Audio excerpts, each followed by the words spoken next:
You're listening to the Rotten Gems podcast, a show where four dudes talk about movies that we love, that critics maybe thought should get eaten, not swallowed whole, but chewed by a mythical Jaguar Shark. Let's get rotten. Marcus and I saw this together in theaters. What do we always say? Let's get right.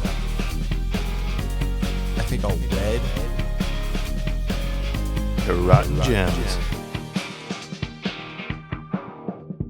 If you're still listening, whether it's on purpose or you just found out a lot of new stuff about yourself, one of the which being that you have a new son. And that new son, well, upon first learning that he is your offspring, decided to show you this new podcast that he came across. It's called Rotten Gems. And that's why you're listening to us? Well, we thank you. And who exactly is we? I think it's time I introduce you to my co-hosts. I'm Keenan Kingston Zissou. I'm going to change my first name or my last name. I'm Marcus. And I'm just John. I didn't know we were doing a bit, so I'm with John. I'm just Neither plain old did Brett. I. Yeah. I didn't until 10 seconds ago. Cool. It's not cool to change your name anyway. Sorry. I didn't until 8 seconds ago. And we are your Rotten Gems crew. So if you are here right now still, you clicked on the title, you are interested in hearing us talk about the 2004 hit. I say this every time. Hit? Question mark? It's a very divisive film here, and that is none other than The Life Aquatic with Steve Zissou, starring Bill Murray. Who else is it starring? Owen Wilson? Who isn't it starring? Who is it? Starring Bill Murray, Owen Wilson, and Angelica Huston. Directed by Wes Anderson. Now, I'll be honest with you guys. I had no idea this was a Wes Anderson movie until today. Until 10 seconds into the movie. just 10 seconds ago. After the first bit of dialogue, you're like, oh, this is obviously Wes Anderson. The opening credit where it's just like a painting. That's it. Okay. I thought there was more to that sentence. It's just like my father always used to tell me. Love you, Dad. He's probably listening. So yeah, let's get into the Life Aquatic here. We're talking about it today, so it didn't do too hot with critics, and it's currently sitting at a 57% on Rotten Tomatoes, just 3 points shy from being certified fresh.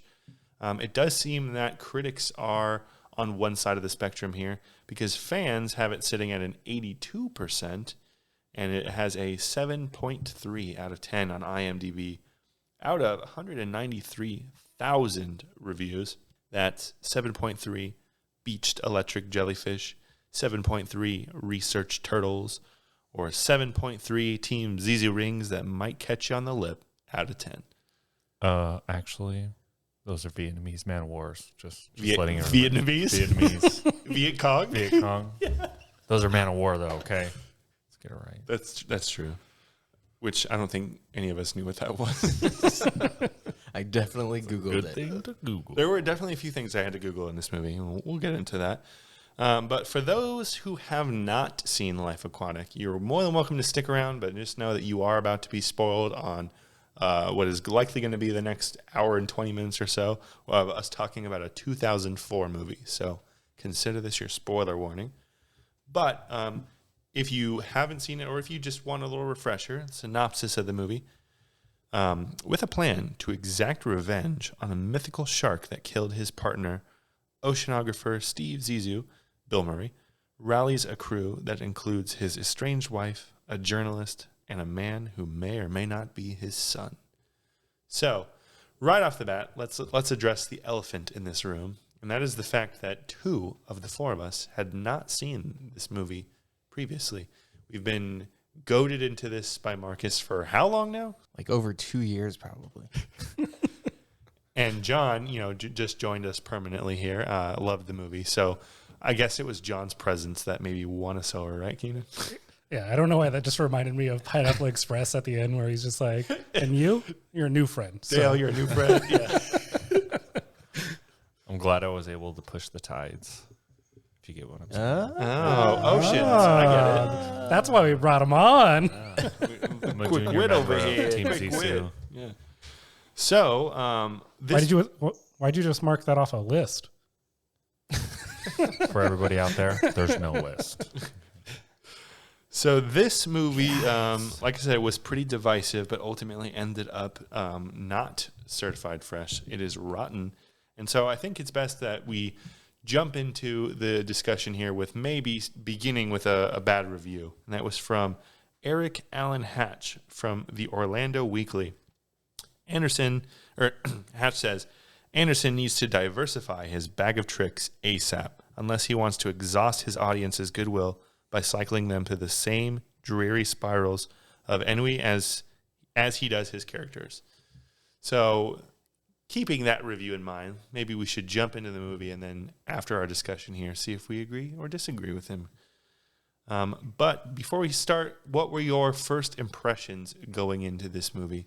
Let's start with the people who have seen it first. Marcus, what do you think? I loved it right away. I like Wes Anderson movies. I like the subtleness of their humor, especially Bill Murray's like performance of it. And then I like the weird aesthetic of it. Very, very Wes Anderson style. What about you, John? I was very excited to watch this movie. Obviously, I liked it. It was part of the reason why we watched it. And I agree with Marcus, the subtleness of his humor and just the different ways you can see things and the cinematography, I guess you say, like how he films is just so interesting. And it makes you think and it makes you enjoy the movie on a different level. Deep. Keenan, what you got? Mr. First of us that have not seen the movie. So yeah, not a movie I saw, and I think the reason I probably didn't watch it is the experience we had at the movie theater watching Fantastic Mr. Fox. We went and saw this in theaters together, and we were the only people there. So maybe that set me off on the wrong path of a Wes Anderson movie, just expecting that people just don't like it. But I watched this movie. I loved this movie. Okay. This movie was great. That's awesome. Now, real quick, back on the Fantastic Mr. Fox. Did you guys see this like opening weekend, or was it out for a little bit, or what? We saw it pretty early because Yeah. I was working. Was it at midnight? No, I was working at AMC though, so we got to see it for free. But yeah, it was empty. It was just me and Keenan. Interesting. Well, I mean, it was Oscar nommed, and I think Wes Anderson movies maybe more appeal to like the older crowd. So True. I'm sure if you would have gone on Tuesday at like 10 a.m., it'd be full or something. Or not paid everybody off to have it empty for you and Keenan. For our own personal Is that why the candle? fantastic dates. There was a candlelit table with spaghetti on it. And it was just one plate. There was no Why utensils. this is here? I don't know why. All right, you get this end. You guys had the whole theater, and you probably sat right next to each other. We sat on the same seat.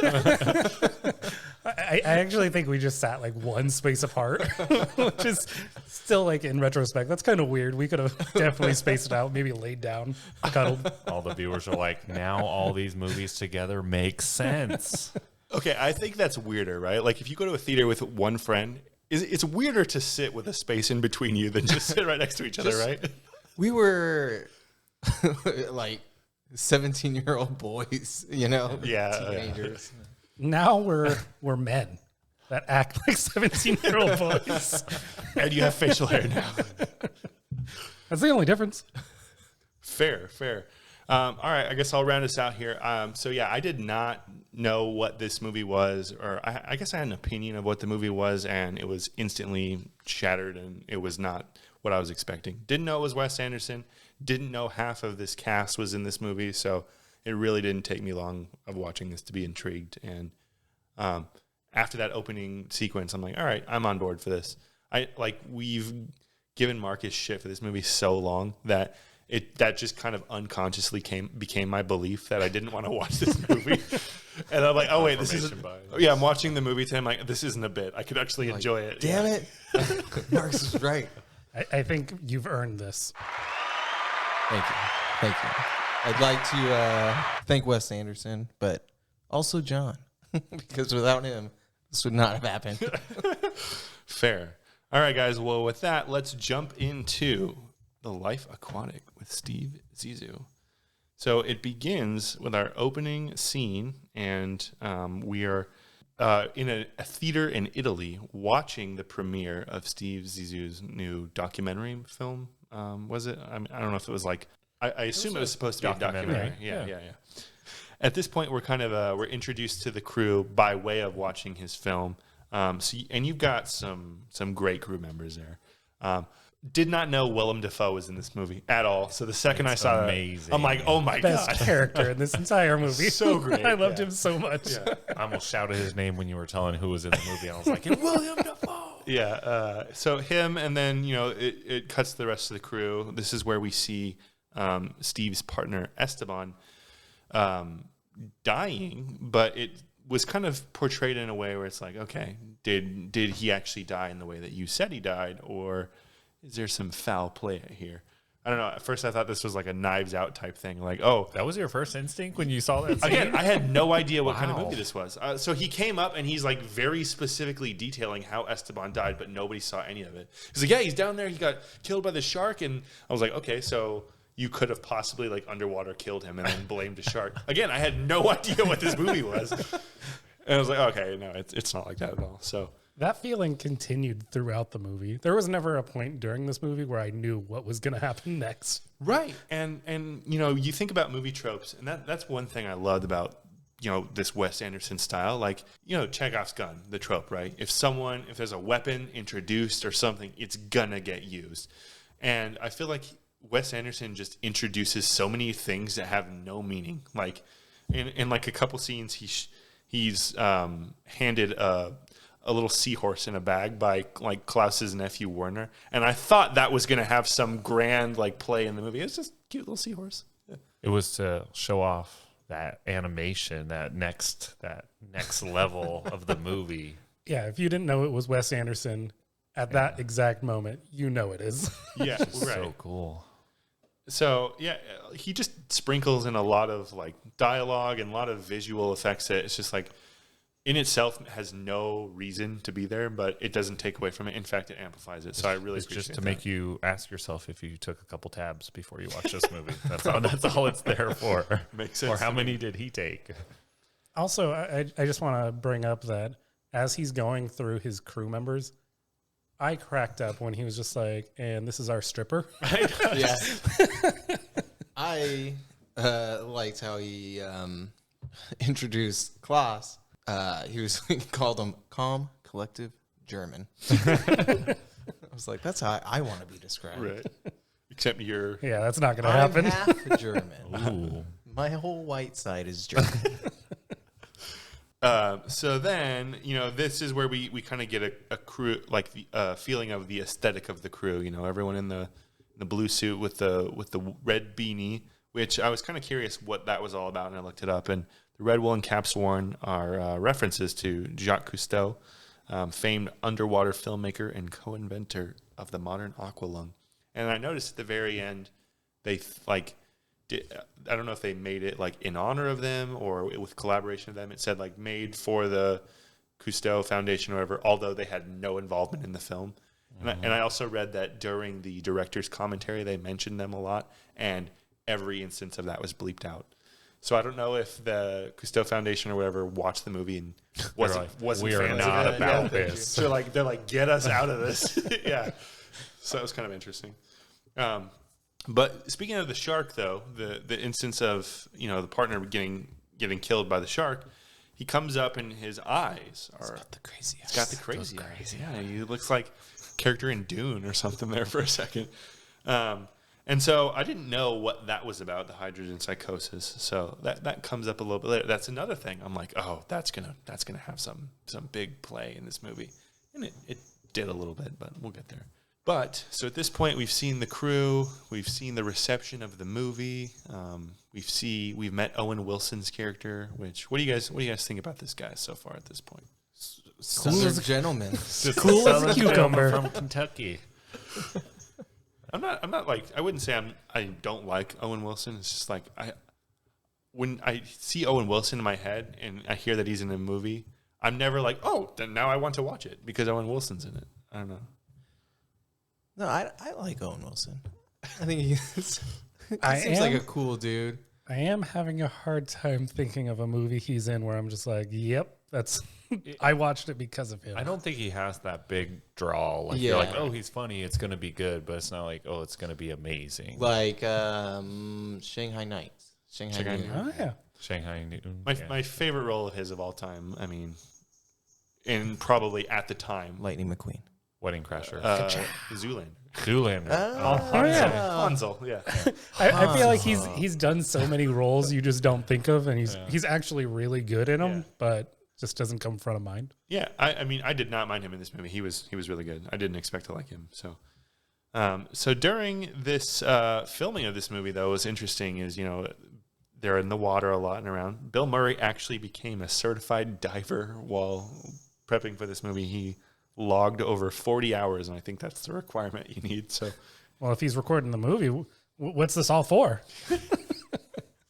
fair. I liked how much of a badass Steve was in this movie. Are we going to skip ahead a little bit because I'm we just could? saying. I could talk about that. I thought that scene was just like in his head. Oh, I know what you're talking When about. we get You can- there, we'll get I want there. to talk about that too because I thought the same thing. Yeah. But So, How could you not? So moving things along, the video ends, and it's got mixed reactions from the crowd, much like this movie as a whole, which was a little Easter egg. No, I'm just kidding. I'm not doing that again. I thought you were going to say this podcast. That too.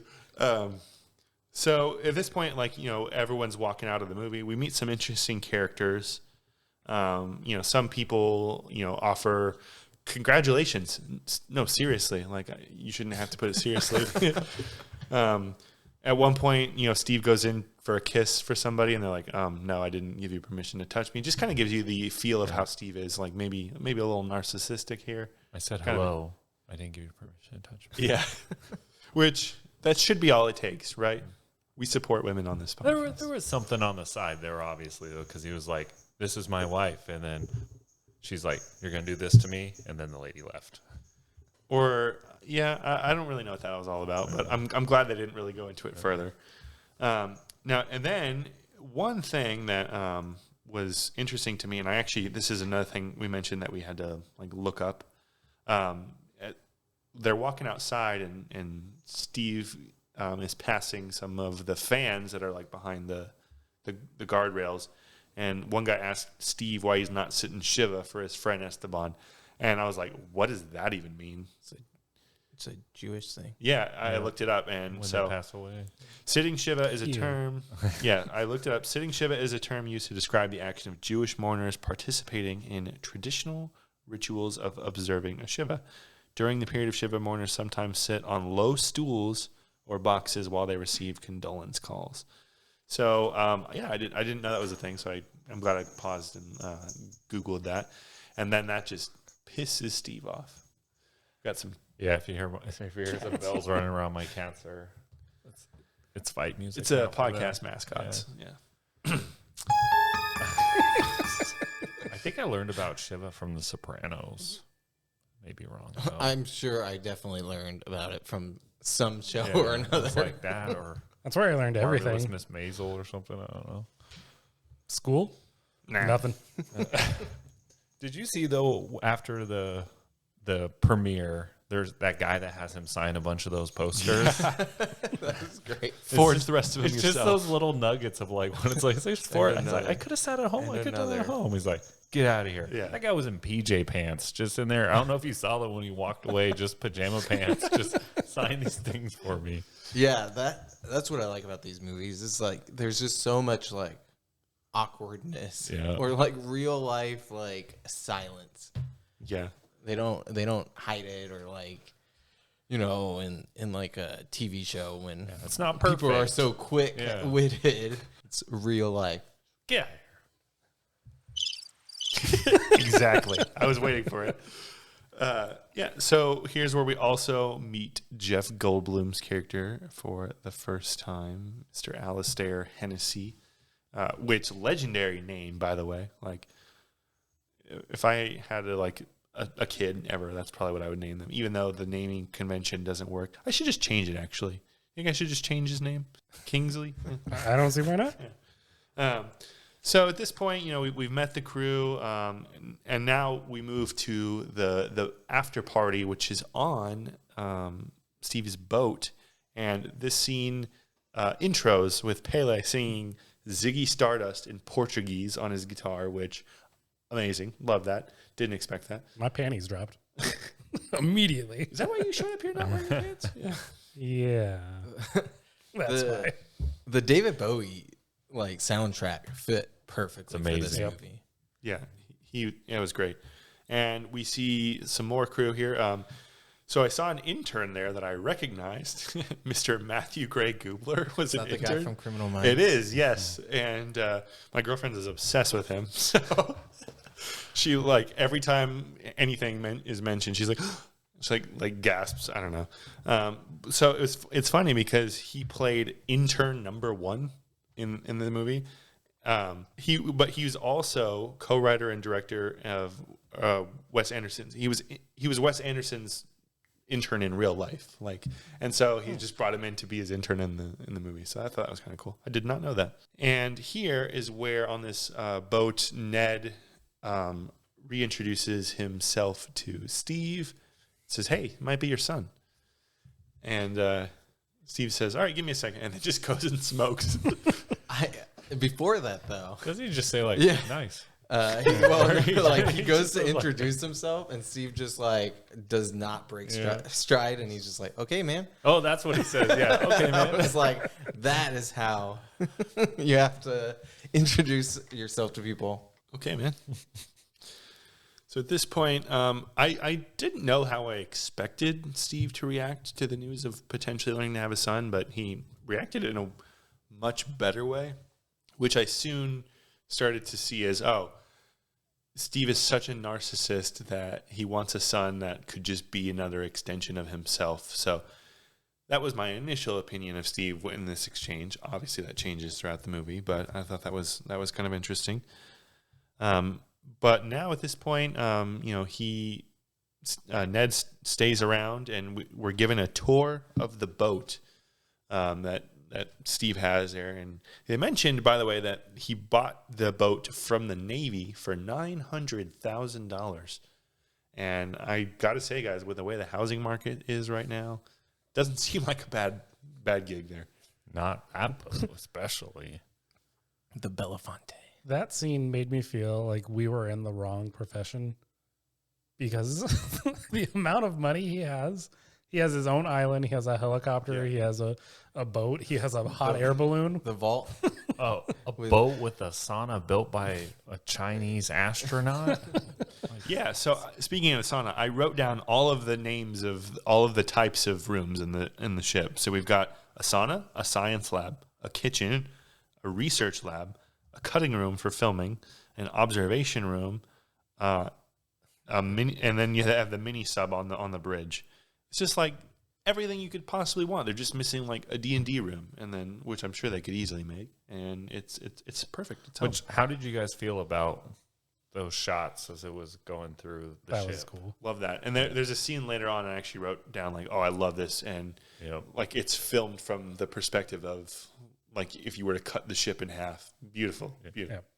Made me feel like I was playing Fallout Shelter or something on my phone. I don't know if you guys ever played that, but it's based off of the Fallout games where you have all the different rooms. Are you talking about the scene where Owen Wilson is arguing with? Yes. When he's trying to fight him, he's and following they're him all the way up to. Yep. Such a good scene. Love that. Up, yeah. So at this point, we've got a tour of the boat. Steve's coming around to Ned. He hits him with a really important question here, and that's, do you think you'd want to change your name? He's like, Ned? Ned? I cracked up at that part. And then, so Steve, asked him, maybe take my last name, and he's not so sure. And we learned that if he had a son, he'd always wanted to name him Kingsley. Sounds like a good name to me. I actually do like that name. Yeah, it's pretty cool.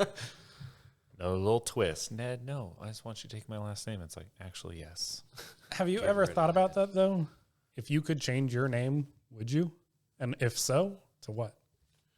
Depends Not how now. old you would have asked. I'm locked in on this for the rest of my life.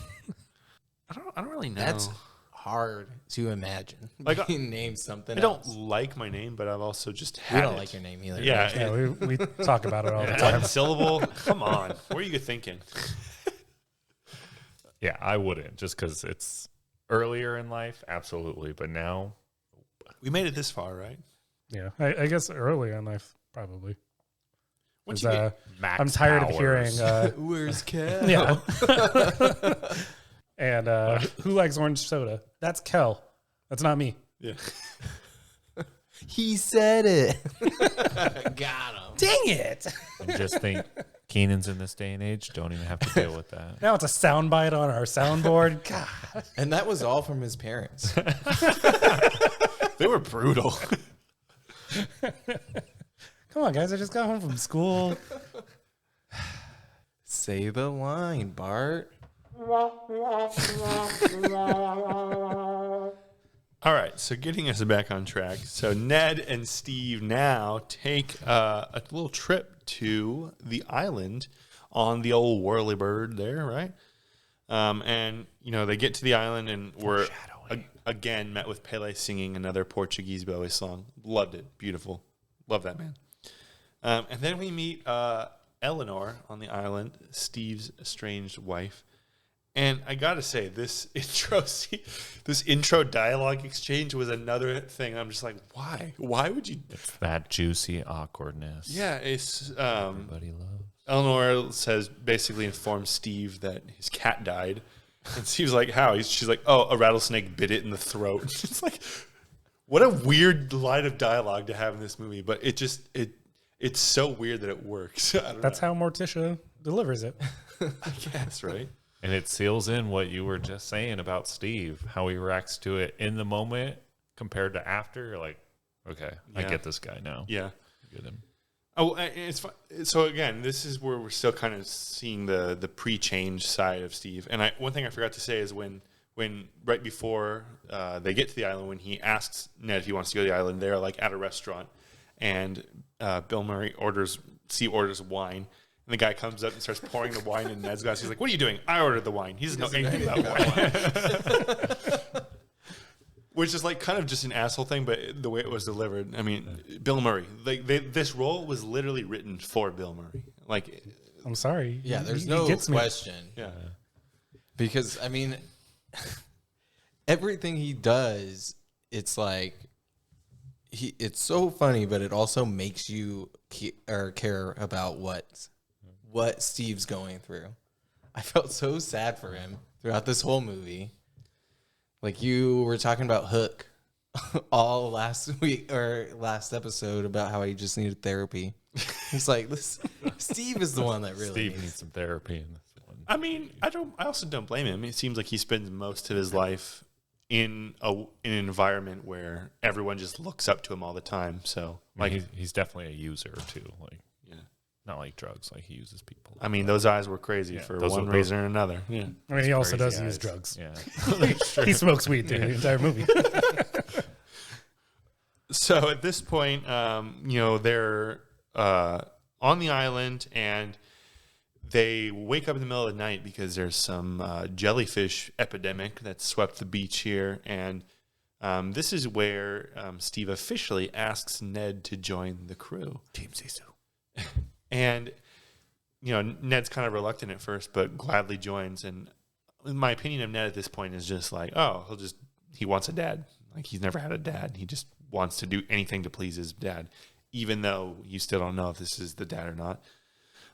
So he joins the crew, and some people aren't too happy about that. One German fella in particular, doesn't even know how to hold the boom mic right. amateur. Doesn't know anything. Yeah, but we also meet another important character in this scene, and she arrives to correct them that they are not indeed jellyfish. But what are they, John? Something Man of War. I Viet don't remember. Viet Cong Man of War. Vietnamese, actually. Mine. Yeah. Viet Cong Man of War. And another line that made me laugh. The first thing she says is, "Oh, they're Viet Cong Man of Wars," and then Bill Murray says, "Where'd you come from? You look pregnant." You greet people. So That's what I do when I go to the grocery store, and that's why I'm not allowed the fries on 35th. that makes sense. Probably better for you. I mean, yeah, it's far. So it's Kate Blanchett playing Jane. She's 5 months pregnant in the film here. Father's out of the picture. Married to a different woman. What was interesting about this is that so when being fitted for a pregnancy prosthetic, which involved being wrapped in a full body cast, Kate Blanchett actually just fainted, like on the spot, when being fit for the prosthetic. So she was actually like really surprised by this, and she said she'd never fainted before, and learned in the next few days that she was actually pregnant. Whoa. And Wes Anderson accused her of taking her method acting a little too far, he said. So that was kind of interesting. So Jane is a little interesting too. She's on her room in the ship reading a book to herself. But not to herself. It's to her unborn baby. And I got to ask, you guys are parents, right? Did you guys do that? Is that a thing that parents do? I don't know how to read. So unfortunately, no. Like I've heard of mothers like putting like headphones up to their stomach or something and like playing Mozart because apparently that does something, or they want to believe it does. Is there proof of this? I'm sure there's studies. I don't know if there's any proof. I don't think I ever did it. I don't I'm no think my mom. scientist. And then by the time the first baby came out, it was already so loud in the house for the other two. Sure, they got plenty of noise. I don't think my mom read to me either, which is why I'm like this. So mothers, read to your unborn children, or don't. We're not your mother. So at this point, we've met Jane. She's on the ship now. She starts to interview Steve here, just like, as a preliminary interview. And she thinks that a lot of the aspects of his film are fake. And how does Steve react to this? Points a gun at her face. Does this look fake to you? Yeah. I was like, jeez. Every crew member has a gun except all the interns share one. That's how you make your points, though. Somebody's calling you out. Just point a gun.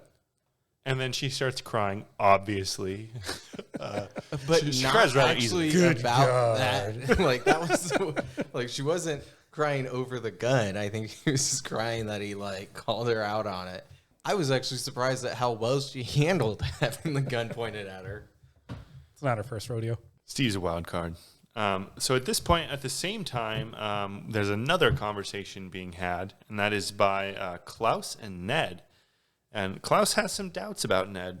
He really looks up to Steve, and he's questioning why, Ned's even there. Like, is this really your dad? And he hits Ned in the face. After climbing out of the bushes. Yeah. Like that part really, he's taking out the trash, is on this concrete walkway, and Russell, Klaus is there. And so he hits him, and then, I actually laughed out loud at this dialogue exchange. And, Ned stops him, Owen Wilson, says, you ever touch me again, I'll kick your goddamn teeth out. Is that understood? And then Willem Dafoe says, not if I don't see you first, sonny. So now they need basically to get going again to start their second expedition out. So Steve is trying to find the Jaguar Shark that killed Esteban and go kill it. But he needs some money and some funding to get this project off the ground. He's not going to kill it. He's going to fight it. He just wants revenge by whatever means necessary, right? So the project, it's not looking so hot. They don't want to give him money, but Ned reveals that, ding, ding, ding, his mother died. He's got an inheritance, $275,000. I like how he brings it up. He's just like walks into a conversation he doesn't really know anything about. And he's just like, I don't know if this will fix the problem, but I have an inheritance. Which at this point, it's like you kind of feel for Ned because it's like he just wants a dad so bad he's willing to just give him all this money for a maybe chance that that's your dad. I don't know. $275,000 fixes a lot of problems, though. That's true. So with that cash advance starting up the project, they've gotten some more investors. They're in with some caveats, right? So everyone has to be drug tested, which I don't know how they got past that. Steve's clearly on something, as we've mentioned. They need to bring somebody, a corporate stooge, right? Bill. A Bond stooge. Mr. Bill. Yeah, Bond and company stooge. they have to agree to not kill the shark, which directly conflicts with Steve's vision here.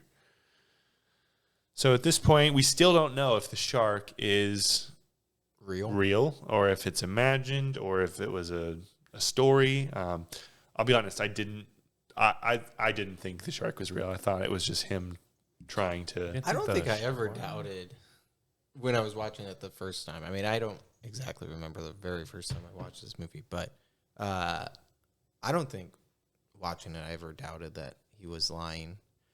Especially back at the beginning of the movie when he sees Esteban on the TV and he seems like really distraught over it. He like touches the screen and it gives him like a little shock.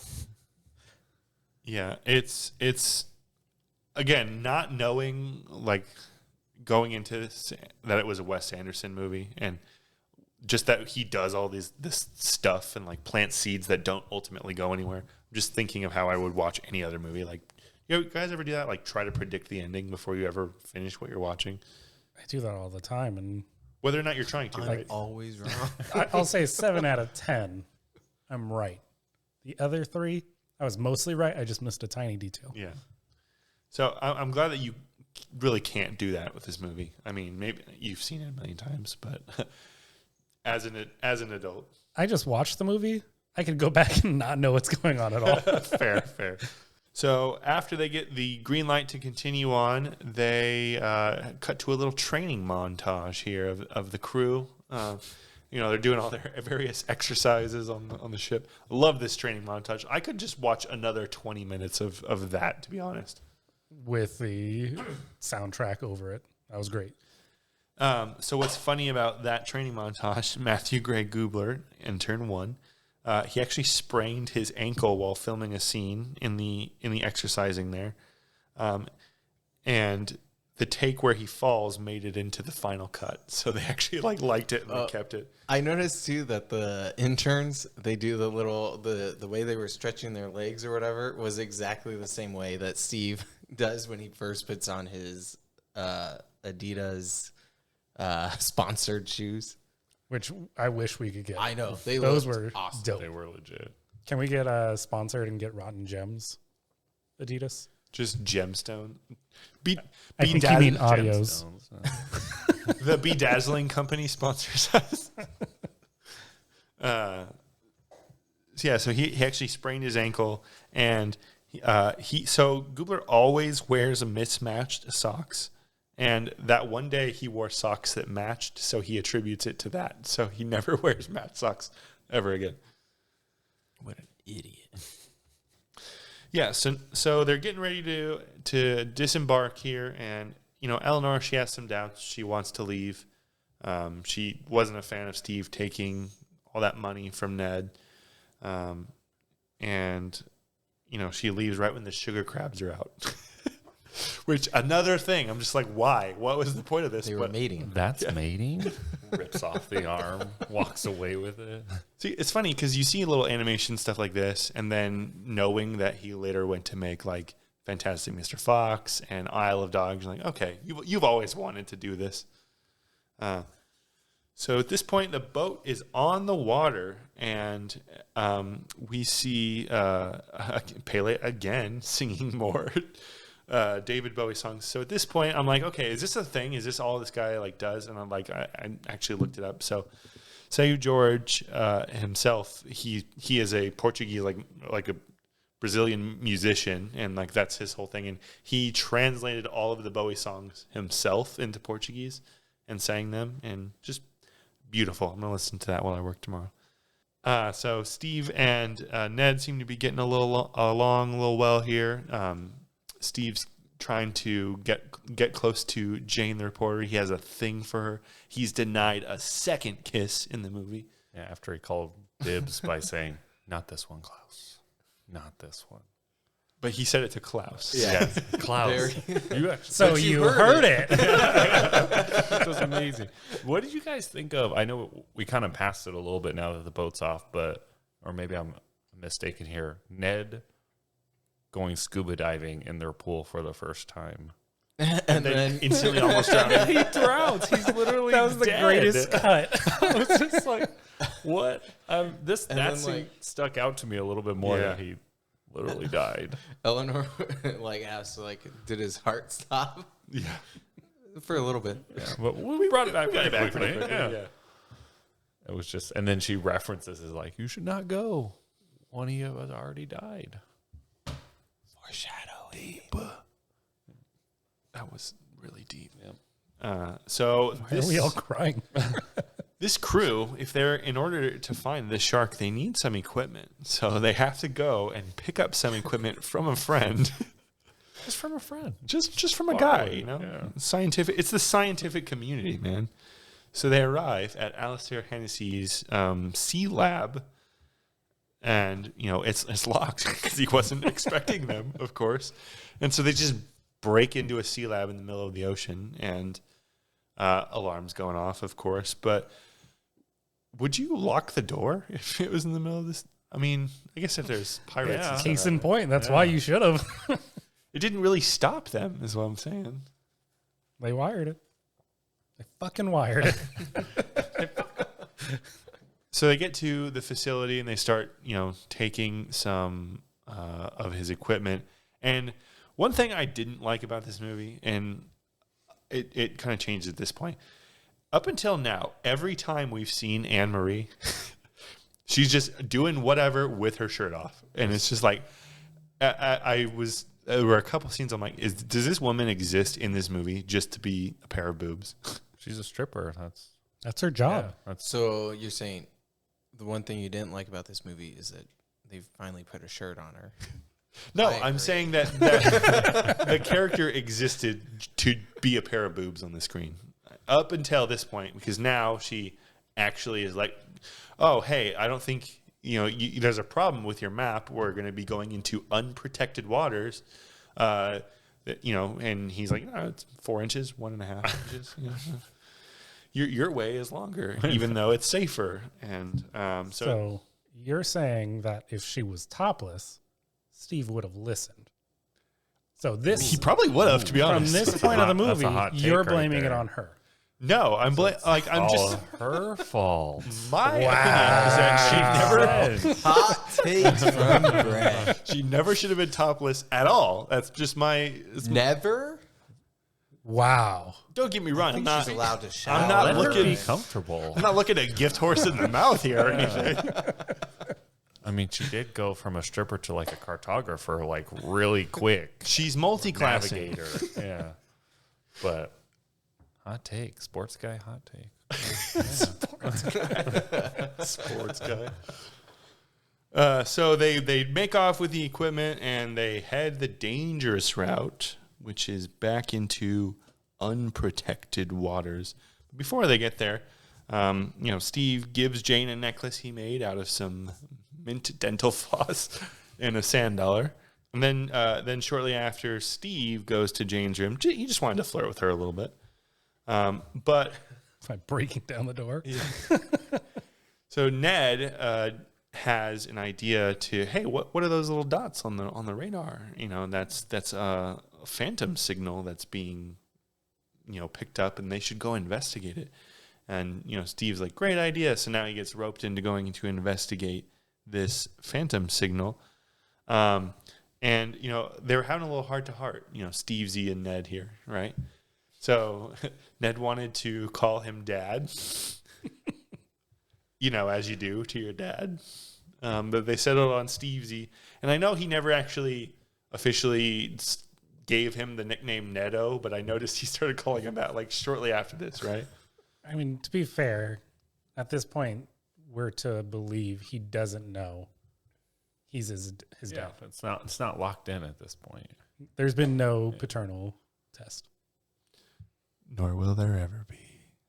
Come on, man. And you have that conversation how many like feet in under the ocean through this little Yeah. press walk box. Well, you should have brought it up earlier, to be fair. Like, At least they have antennas for radios. Jacques Cousteau didn't have that. I love Just that. smooth I love that jams. scene where he's just dancing, showing it off, and just like the most awkward dancing. They did it for like 40 seconds too. It was perfect. Because he makes it look like he wants to dance, but doesn't want to dance on camera. So it's just like, Just I'm very dancing, but- slight and subtle. but I'm not. My very tight wetsuit. So the crew is working on the ship. Klaus is doing something on a ladder. Ned says, "Klaus, can I have a word with you?" This is the best. This is so good. Klaus steps down, and then Ned just walks up and like clocks him in the face. And then Klaus says, "Why'd you do that?" "Because I owed you one." "But you gave me a warning already. You stood up for yourself." We're even. Now I owe you one. Willem Dafoe is a national treasure. Oh, amazing. How many movies has he been in on our list so far? This So, and Boondock Saints. yeah. Is that it? I think that's it. Should we just narrow our search to Willem Dafoe movies? Yes. But by the way, best part of Boondock Saints too, right? Not Boondock Saints 2, Boondock Saints as well. The first one, yes. Yes. Although he also was in Boondock Saints 2, but Never that one was seen kind of you're not missing much. It's not But- going to be on here. but Tell you- you that much. You might have to watch that it. 100. You might have to watch it because I think they're making a third one now officially. But they've been saying that, so we'll see. Probably be terrible. Probably we'll see. So they go to head out to. Oh, let's see. Oh yeah. So now it cuts to the outside of the ship, and Pele is just jamming again to some Portuguese David Bowie, but there's something going on in the background that's happening. Well, it's a good thing somebody's on the lookout tower, so they should be okay. Yeah, some guy was supposed to be on the lookout. What was his name? Kingman? King Lee? Kingpin? Who's the Keenan? new guy, right? Just New guy. King something. While he's getting it on with a reporter, they get boarded by some pirates. First, they want to take Ned hostage, but a certain secret corporate stooge, Bill, reveals that he speaks Filipino, and he gets to be the new hostage. And I love the dialogue scene where Bill's like, "They want to know if we have a vault. Do you have a vault?" "There is no vault." And then it cuts to them watching the movie. "This is our vault. Yeah. It's got all this currency in it." At least 10 different currencies at all times. Yeah. I love that. And so now we have a little callback to the Crazy Eyes scene. They're all tied up. It does an actual visual flashback to the Crazy Eyes, and Steve just loses it and goes full hardcore Henry here and just Max Okay. Payne massacres. So Adrenaline. this is the scene that Keenan wanted to talk back about, I think, right? Yes, because The this color was great. shifts. Yeah, the color shifts, and I don't know. I'm not well versed in weaponry, but that looked like a pistol that maybe holds 12 rounds. regular 12 round mag in Unlimited. there. Oh no, it Max. was. He did run out of ammo eventually because then he throws it into After the like ocean. 36 shots. Once Yeah. the scene was over, he's like, all right, now you can be done with ammo. So yeah, my initial reaction is he's still just like tied up, thinking about this is what I'm gonna do, and then the pirates are gonna drive off. Yeah, so when I was rewatching it or whatever, that was the first time I noticed the color change. Like it was all bluish, grayish, and then once he bites off the ropes on his wrist, it gets like brighter or like more yellowish. And I was thinking the same thing. I was like, well, is he gonna like wake up and they're just gonna be gone? But all the damage was there permanently. I mean, So I noticed the color change, but the whole time I just thought that was just further emphasizing that, oh, this is Crazy Eyes mode.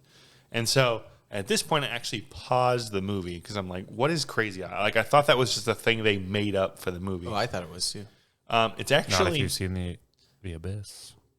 I have not. It's actually a real thing. And I didn't catch it, but when it happens in the film, Klaus even calls it by its name. Yep. Oh, it's hydrogen psychosis, the crazy eye. All I heard was crazy eye. So I'm just like, what is that? What is that? So then nitrogen narcosis. And it kind of, they say it feels kind of like if you go to the dentist and you're just put under nitrous oxide. But when it's most dangerous though, it's basically impairing your judgment, multitasking, coordination, and your loss of ability, your loss of decision-making ability and focus. When I read that, I'm like, oh, so just Steve as a person. Got it. Makes sense. Yeah. That's his entire just character development. He's been stuck in Summed up. crazy eyes. Right. Is it similar to Stink Eye from Rocket Power? That's a great Give him point. the stink eye. Shoobies. It is crazy what nitrin does to you, though, when you scuba dive. I only have experience from it because I did it in high school. But when you get like the bends and things like that, it's all from being underwater and how the gases react. So isn't the bends like when you are under pressure for a while and then you come up too quickly? Too fast. Yeah, and it's Too like, and then furious. you get, like, you develop bubbles, and so you have to, like, decompress and, like, You have to like fart real bad or something? yeah, just terrible. No, just constant. Just fart out of your pores. Oh, I have the bends. I'm sorry. That was a month ago.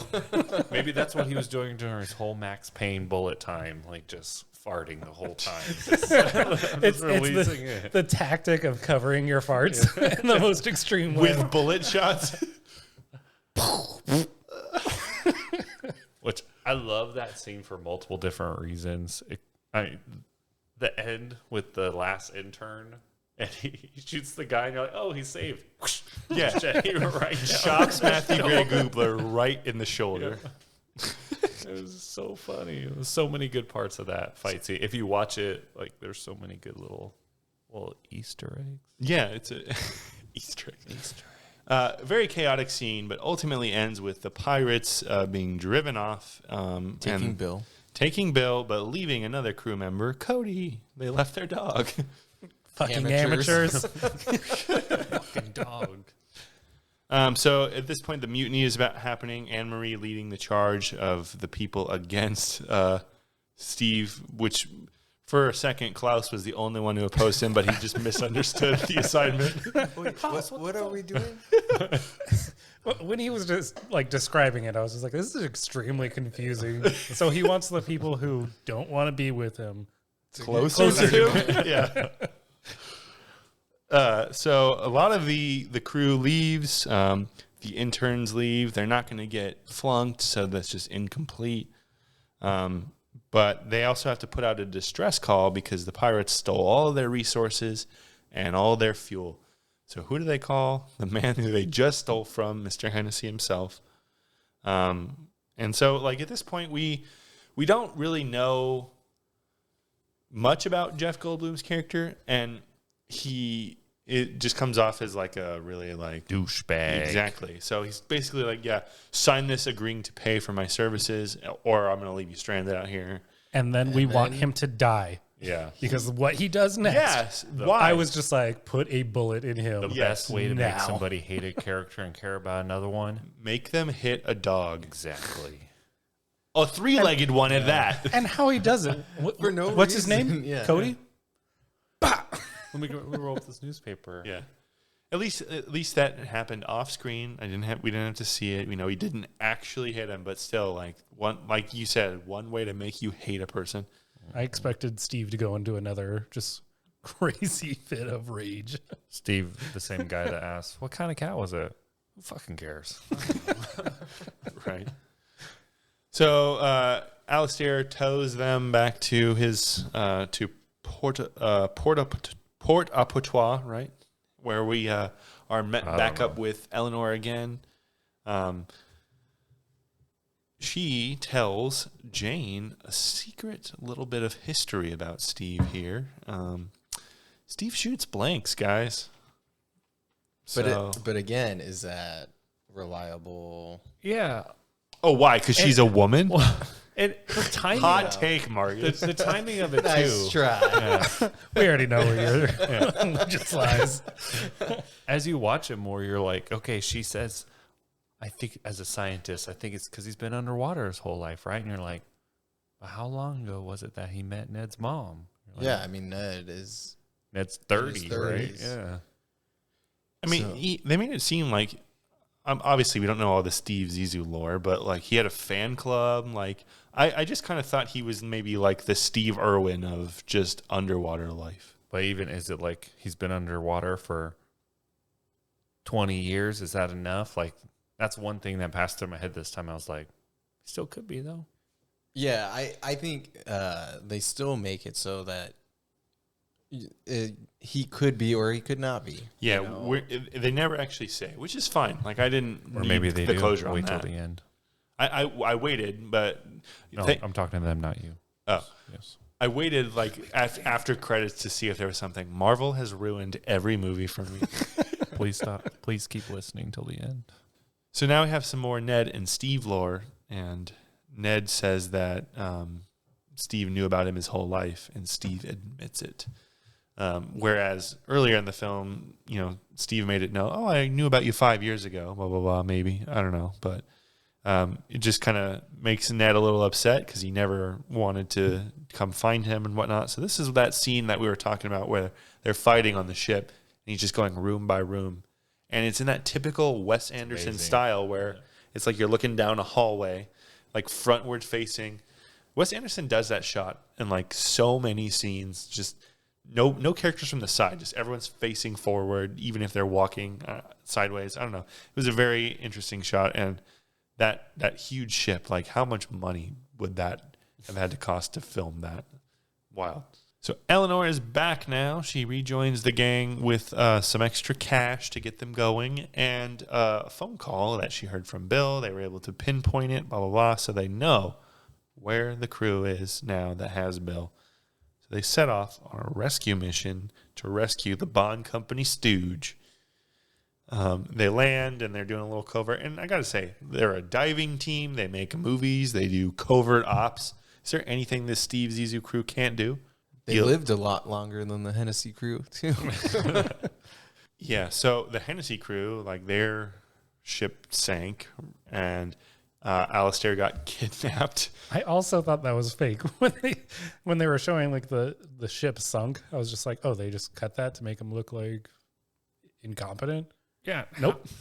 They were actually How did all he murdered. get up there to the top of the ship? Movie magic. Where did nobody else think that? Or was like, wait, how did he get up there? Because it's literally just the point of the ship, all smooth.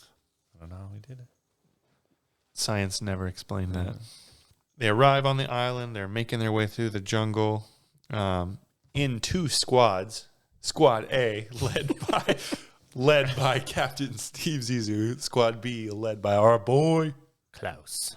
I'm tired of being Squad B. But you're the leader of Squad B, man. This guy, like, I just want to give him a hug, you know? I've always thought of you like a younger brother. I've always thought of you as a dad. Don't tell the others. They'll make fun of me. Which another beautiful Bill Murray moment where he's like, I can't promise that, But I'll try. but I'll try. Just go on. So they're trekking around through the abandoned hotel. Papa Steve and Neto are having a heart-to-heart, and just when they're about to give up, they find the room where Bill's in. They free Bill, and then they find the room where everyone else is, and they're playing cards in there. And it cuts to all these guys sitting around the table. They all have their weapons. They start pointing it down the hall, and you see Jeff Goldblum there wearing his "I'm a Pepper" Dr. Pepper shirt. And he says, "Steven, are you rescuing me?" Fold. And then all the gunshots happen. I laughed out loud at that too. And he gets shot, and you cheer instantly. I thought he was going to die right there, but then he did I. doesn't. They make you think that he is, because that literally hits in that medium chest or mass. You're just like, oh, this guy's dead, finally. So the rescue is a success. They take off. They burn one of the pirate ships. They go. They find and recover the safe unharmed. You missed a very key point. Did I?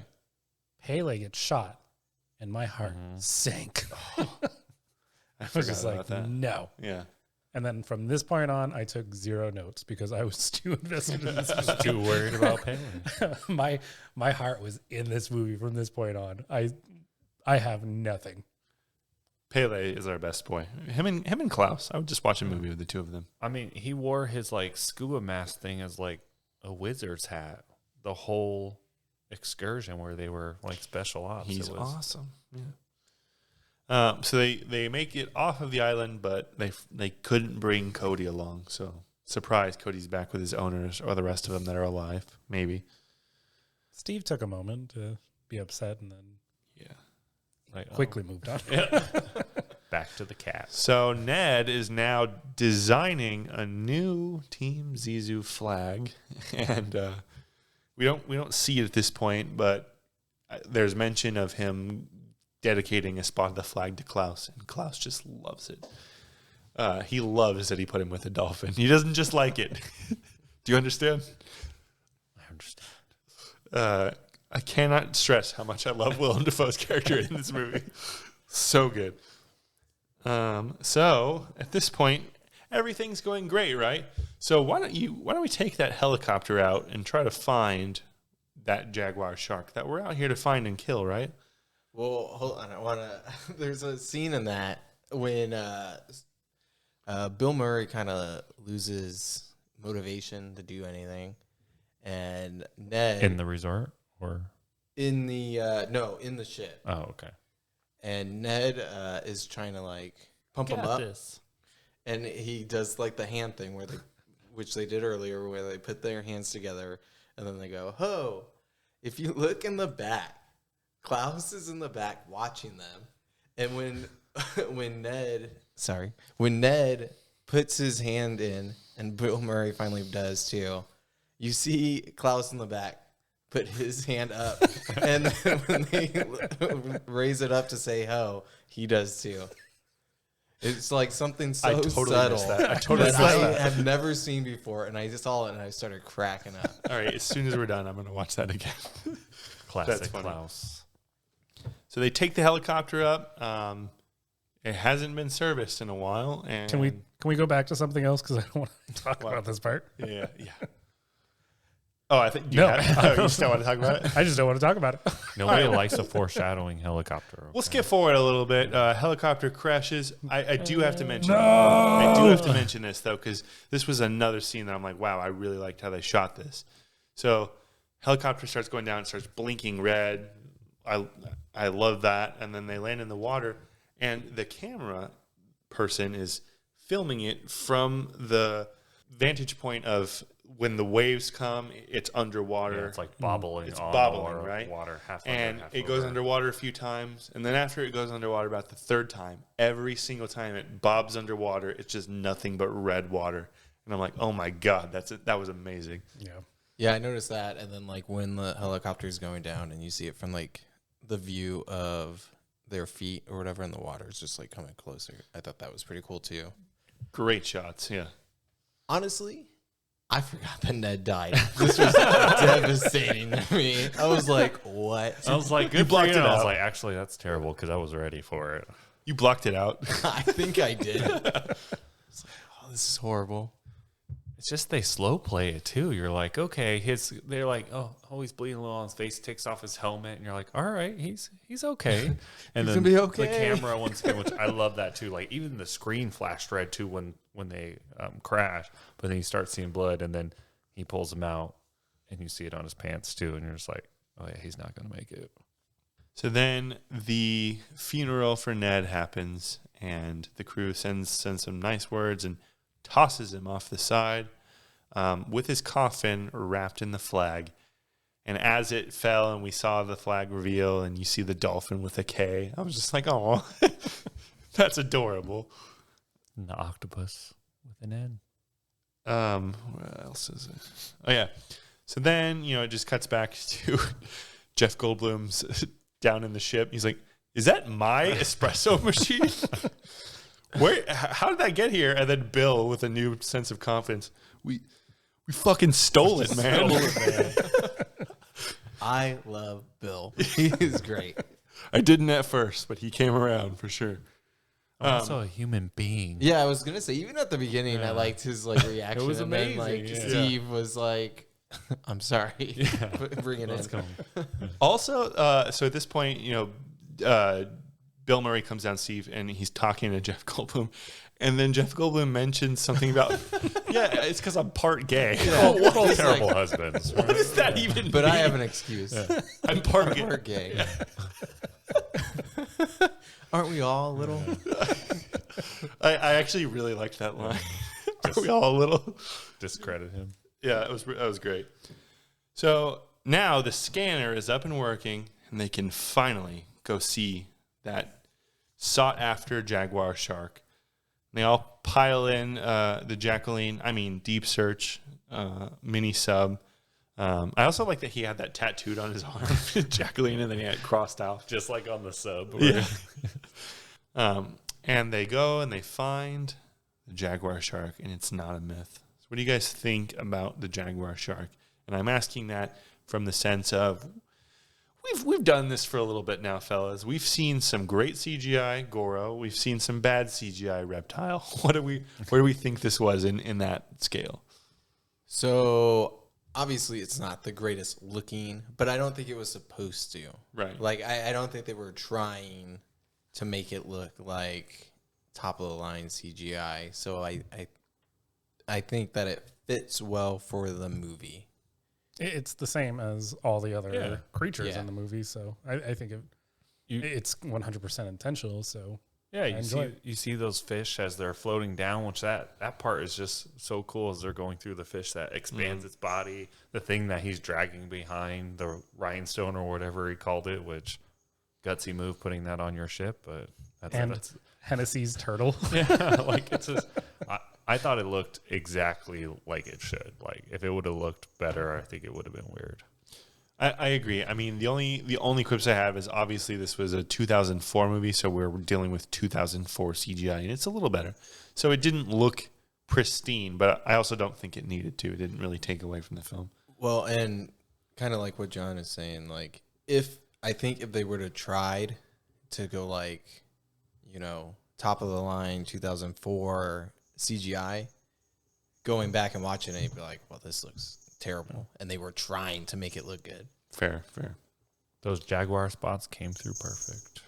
So they see it. He caught his white whale, even though he didn't kill it, because at this point, Steve is a changed man, right? He's not really so much out for revenge anymore. He's been through it. And maybe also he had no fucking he's chance. out of dynamite. Yeah. Much bigger than he thought before, right?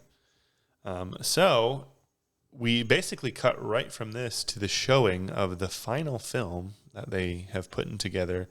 And it does a little callback to Steve. It was mentioned earlier, the pose that he was doing, and you see Steve and Ned doing the pose together. And it seems to be a very packed theater, all except for one chair that is empty, and it's Steve's himself, who is this time sitting out on the red carpet next to candles, and he is sitting Shiva. And I'm so glad I looked it up. Which, did you see, so what her necklace was made out of when she was watching the film? Who's Jane's? No, his wife's. Oh, no, I didn't. What was it? It was starfish legs. It was like starfish hands on her necklace. Oh, my And gosh. it's like, all right, that Two things that I need to go fits. see now. Yeah. So then, Steve's standing up as everyone's coming out, and it's the walking montage. He picks up Werner, puts him on his shoulder, gives him Ned's ring, his Zissou class ring or whatever it was, and now it's got that the walking end credit scene where the whole cast is revealed, and I love that outro. That was a great end credit scene. That's a Wes Anderson trademark, right? You should watch it. If it's your first time watching the movie, just watch it through the whole thing. Really good. Well, because the movie gets played out by Pele again. Yeah, I was singing. gonna say, and then It's just- Pele. Yeah. It's just got that music going. You're just like, you're walking with them. Get to see everybody again, except for select few. Get to see, though, the intern blowing up. He's not an intern anymore, Yeah, right? Blowing up to part. Yeah, he put on a the crew. beanie. He put on a Yeah. beanie, right? And are we gonna Get Little these Warner. beanies. Yes, yes. I'm surprised we're not doing this right now in the beanies. I'm wearing my Speedo. I always wear my Speedo. That's why he took off his panties. To put on my Speedo. So, with that being said, we've made it to the end of the movie. So, I guess it's kind of a two-part question here. For those of us that have seen it, Marcus and John, does the movie hold up? Yes, absolutely. It was great. Like I said, I forgot the ending, so it was like a brand new experience for me. Yes, it does. From the very first time that my Uncle Michael showed me this film, it still stands up to it. I enjoyed every minute of it.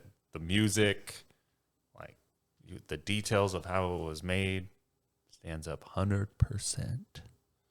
And now for Keenan and I, since we haven't seen it, I guess the movie's not, does it hold up? Is this enjoyable to watch in 2022 for the first time, being a 2004 film?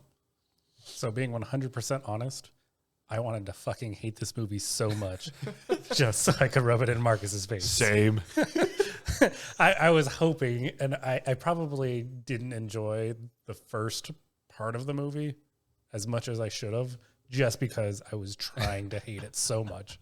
But I loved this movie, and I 100% suggest it to anybody listening. Hell yeah. Yeah, if you've made it this far and you haven't watched it, go watch it. I mean, at least you kind of know what to expect. But I can tell you right now, us just sitting here and describing a lot of this awkwardness, we're not even holding a candle to it, and it's just it's great. I'm going to agree. I didn't want to like the movie because, again, I was committed to the bit. But I dropped that very quickly. All-star cast, and to me, that can get me through any movie. I guess I only have like a few minor complaints about the movie, and it's things like the, Anne-Marie being topless in the first 3 scenes that we see her. It's just Should have been topless I know. longer. We know. They would have I never know. got the pirates. Like, the pirates never would have showed up. Shouldn't have been on the boat. Should have been at a strip club. let's extrapolate that from what I'm saying. But sure. So there were a few things that like comments Steve made that I don't really feel held up, like especially when he's like talking about Jeff Goldblum's character in the beginning.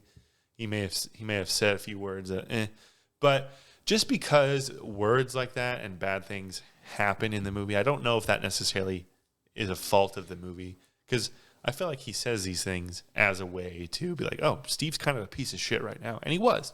Undoubtedly, he was. He got better, of course, but I don't know. Those are kind of only my quips. I just feel like you could have got off that he was an asshole without maybe saying that word. But, we've advanced as a society in these last, decade and a half. So, great movie. Loved it. Thanks for the recommendation, Marcus. All right, guys. Well, with that being said, I think it's time we play some games, right? Games. Little game we like to call Bed, Wed, Behead. So, for the uninitiated, we pick 3 characters from the movie, and we basically decide which of those we would want to bed, wed, and behead, and give reasons. Most of the time, we disagree. So, let us know which one of us you agree with, because I'm sure it's going to happen. So, who are we picking? I'm going to take all 3. Oh, okay. I'm not giving you guys an option. Okay, Steve. Do it. So I'm going to give you all 3, and I'm going to give you my reasoning. Okay. All right, we'll see. So I'll start with Bed. Okay. Pele. Okay. I mean, come on. he You only want does- one night of He that. has a scene That's where right. he's not wearing a shirt. Boom. That's all you need. Wed. Pele. Okay. He is an angel. He's the light of my life. That's all I need. End sentence. Yeah, you got it. Behead. Pele. Oh. He's too beautiful for this world. We don't Fair. Okay, so Pele's one option. Pele's one. I want to throw my hat out there and let's get Jane in here. Jane? Yeah. All right. Okay. Then do I want to pick? I'm going to make it hard. I'm going to say Klaus. Okay. Ooh, Oh, okay, that's a good one. Okay. Yep. Now this is really hard because you don't want to behead any of them. No. But because John didn't pick, he gets to decide first. Yeah. Well, Judging. So Pele, Klaus, and Jane. All right. So I'm going to bed Klaus. and I'm going to wed Haley, obviously, because I want that in my life all the time. Like, it's just sing to me. And that means that Jane's getting a good old behead. You're going to kill She's a pregnant pregnant. woman? Wow. She's not pregnant at this time. She That's fair. At the end, I guess at the Yeah, end of the yeah. movie. In 12 years, that baby's going to be 11 and a half. Steve Zissou's favorite age. That's All it. right. I'm done. There it is. I win. Keenan, what do you got? Yeah, go ahead, Mr. Paley. So I actually went the same exact route as John. Yeah, I said bed Klaus because that just looks like a fun time. Yeah, I mean, He's going to be into it. He's going to come up with some creative things, and he might come in and out. that man's committed. Like, he hung in the bushes for how long for Ned? Like, he's committed to it.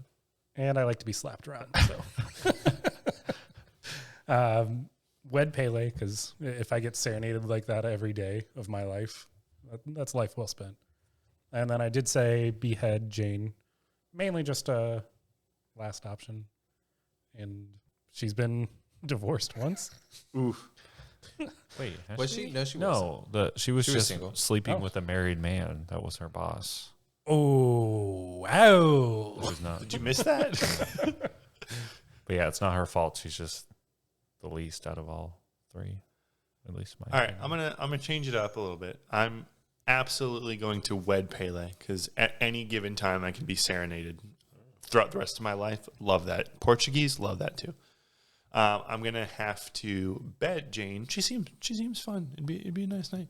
And sadly, I will have to kill Klaus. But the main reason I want to kill Klaus is because Klaus exists to be there for Steve, and I wouldn't want to put him in a life with me without Steve. So just put the guy out of his misery. It's the nice thing to do. Oh, that's good. Murder. Misery. like Yeah. Yeah. All right, I'm going to switch it up just a little bit.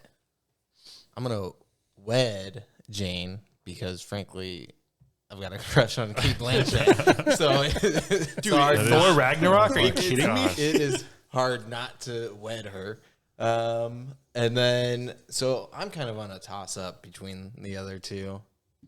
But I think Brett's convinced me with betting Pele and beheading Klaus because You like don't you want to said, do that to him. he man. is just obsessed with Steve.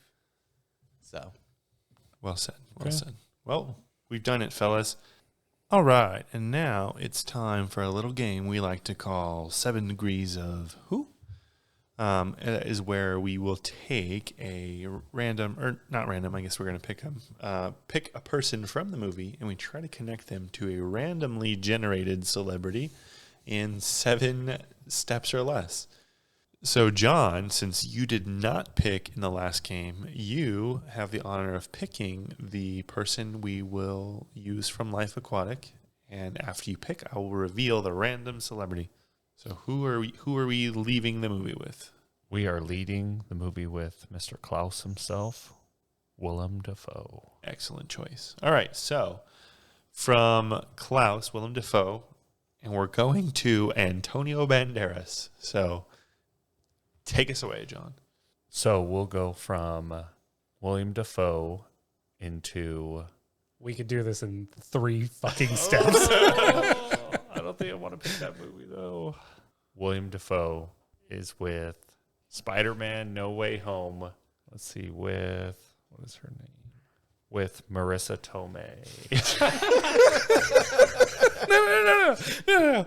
Okay, Marissa Tomei was in Spider-Man No Way Home with Tom Holland. You can't do the same movie. That's not the same movie. he just said, I said No Way Home. Okay, what's the first one? Tom Holland's not with you them. have to figure it out.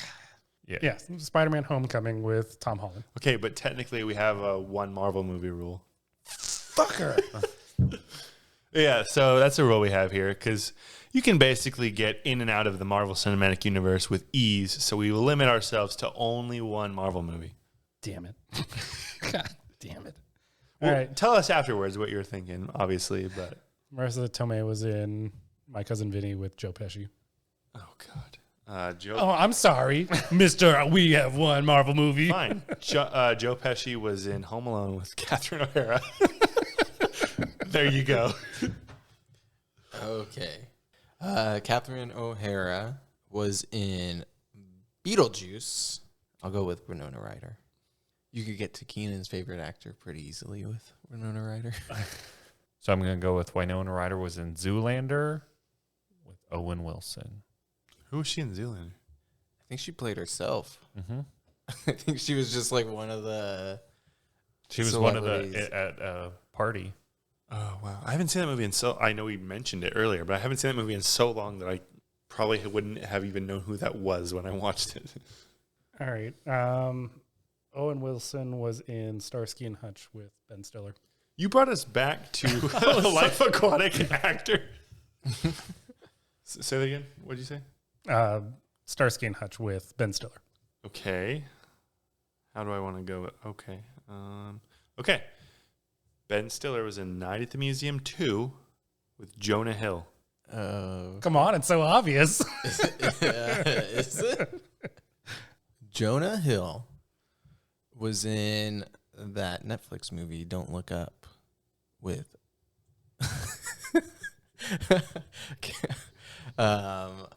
sorry, Kate Blanchett. That's why I was laughing, because I'm just going in a circle now. We're just listing all the Life Aquatic characters. We suck, guys. Oh my gosh. Kate Blanchett was in The Monument Men with Bill Murray. Oh my God. We have fun here on the Rotten Gems. No, we don't. Okay. Bill Murray was in Zombieland with Emma Stone. Okay. Where can I take Emma Stone? I would take her anywhere, to be honest. But okay. All right, fine. Emma Stone was in La La Land with Ryan Gosling. This is never going to end. We're never going to get there. We Ryan Gosling was in the new Blade Runner with Harrison Ford. Okay. We're getting somewhere. All right. Let's see. Harrison Ford was in Patriot Games with Samuel L. Jackson. Okay. There we go. Ready? Yeah. Samuel L. Jackson was in Pulp Fiction with Quentin Tarantino. You could have went the other way. Which one? Which one of that is that? Is that the Quentin Tarantino? To Antonio Banderas in Desperado. Jesus. Fuck.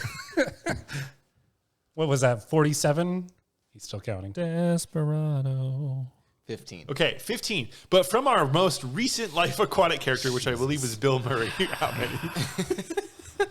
It would have been like 5, 6. It literally, I went in Bill Murray.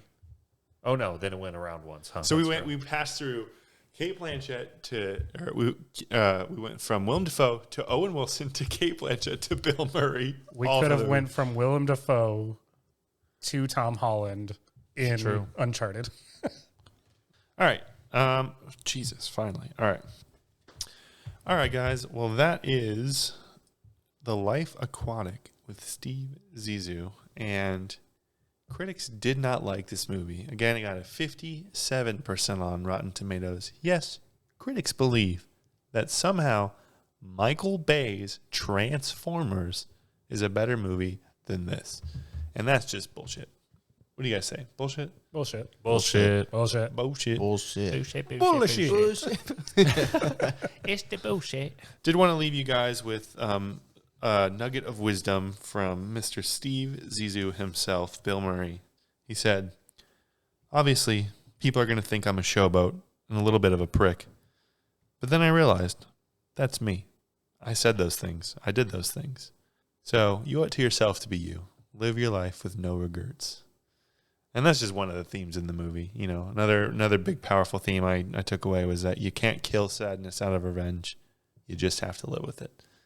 So join us next time, guys, when we talk about the 1998 film Small Soldiers, starring Kirsten Dunst and Gregory Smith. I am super stoked for that one. Until then, what do we always say, fellas? This is Rotten Gems signing off.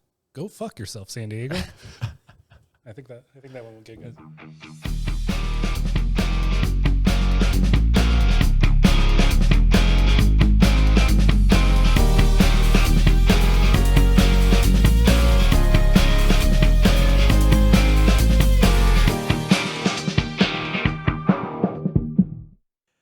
else got hit? I'm the only one? What's the deal?